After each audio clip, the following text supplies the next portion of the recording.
Hello, আসসালামু আলাইকুম। গরমে সবাই বেলের ঠান্ডা শরবত খেতে পছন্দ করেন। বেলের শরবতের প্রশংসা অনেকেই শুনেছেন। পুষ্টিবিদরাও অনেকেই বেলের শরবতের প্রশংসা করেন, তবে তারা বাড়িতেই বেলের শরবত খাওয়ার কথা বলেন। বেল পেটের নানা রোগ সারাতে জাদুর মতো কাজ করে। বেলে আছে প্রচুর পরিমাণ ভিটামিন সি ও ভিটামিন এ। তবে বেলের শরবত তৈরির সঠিক একটা নিয়ম আছে, চলুন শিখিয়ে দিই। তাহলে দেখুন, আমি বেলের শরবত বানানোর জন্য এখানে 2টা গাছ পাকা বেল নিয়ে নিয়েছি। এই বেল আমাদের গাছের। আমি এখন একটা দায়ের সাহায্যে এই বেল দুটো ভেঙে নিচ্ছি। আপনারা দেখতেই পাচ্ছেন বেলটার কালার খুবই সুন্দর। এখন আমি এটাকে একটা চামচের সাহায্যে তুলে নেব।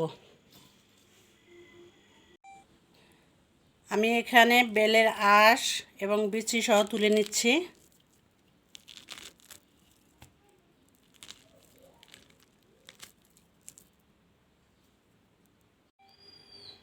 এখানে 2টো বেলি ভেঙে আমি সবগুলো তুলে নিয়েছি। এখন দিয়ে দিচ্ছি অল্প পরিমাণে পানি।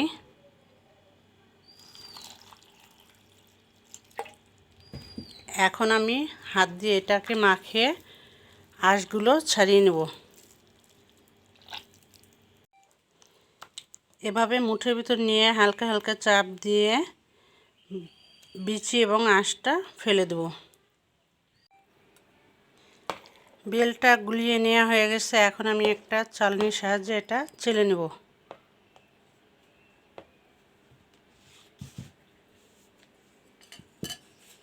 এখানে একটা চালনি নিয়ে নিয়েছি, দিচ্ছি কিছু বেল।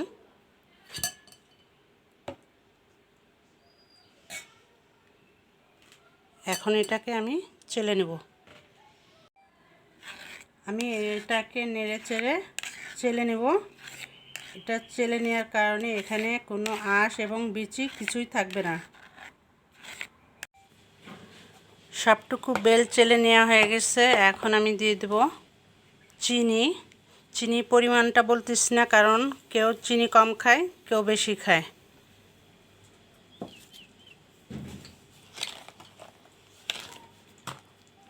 অনেকে এর ভিতরে টক দই, লেবু, দুধ ব্যবহার করে। আমি কোনোটাই ব্যবহার করলাম না। দিয়ে দিচ্ছি ঠান্ডা পানি।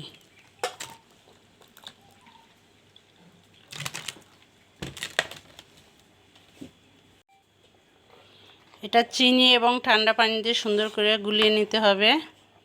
এটা খেলে পেট এবং শরীরটা দুটোই ভালো থাকে এই গরমে। তাহলে দেখুন, আমার বেলের শরবতটা বানানো হয়ে গেছে। এখন আমি এটাকে একটা জগে ঢেলে নেব। বেলের শরবতটা বানানো হয়ে গেছে। এই গরমে আপনারা যদি এইভাবে বাসায় বেলের শরবতটা তৈরি করে খেয়ে থাকেন, তাহলে আপনাদের খুবই উপকার আসবে। আল্লাহ হাফেজ।